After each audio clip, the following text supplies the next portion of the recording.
కాయ కూడా చూడండి ఎలా ఉందో, సైజ్ కూడా దగ్గర దగ్గర ఎలా లేదన్నా మీకు 250 గ్రామ్స్ వస్తుంది. 250 గ్రాములు వస్తుంది ఫ్రెండ్స్. ఇది వచ్చేసి అంటే కేజీకి వచ్చేసి 4 కాయలు వేసుకున్నా మనకి వెయిట్ కూడా బాగా వస్తుంది. ఇప్పుడు మన కాయ అనేది తీసి మనకు రైతు చూపిస్తారు, కాయ అనేది ఎలా వచ్చింది ఏంటి, దీని అసలు ఎలా తినాలి కూడా చూపిస్తారు రైతు అనేది.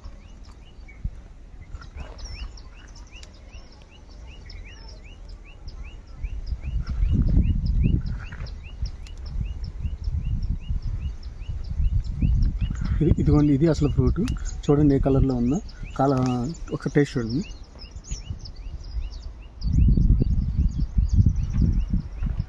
మంచిగా ఉంది ఫ్రూట్, సూపర్ క్వాలిటీ కాయలండి. ఆర్గానిక్ వాడేసరికి మనకు మంచి స్వీట్నెస్ వచ్చింది కాయ. ఒకసారి కలర్ చూడండి, ప్యూర్ తైవాన్ పింక్.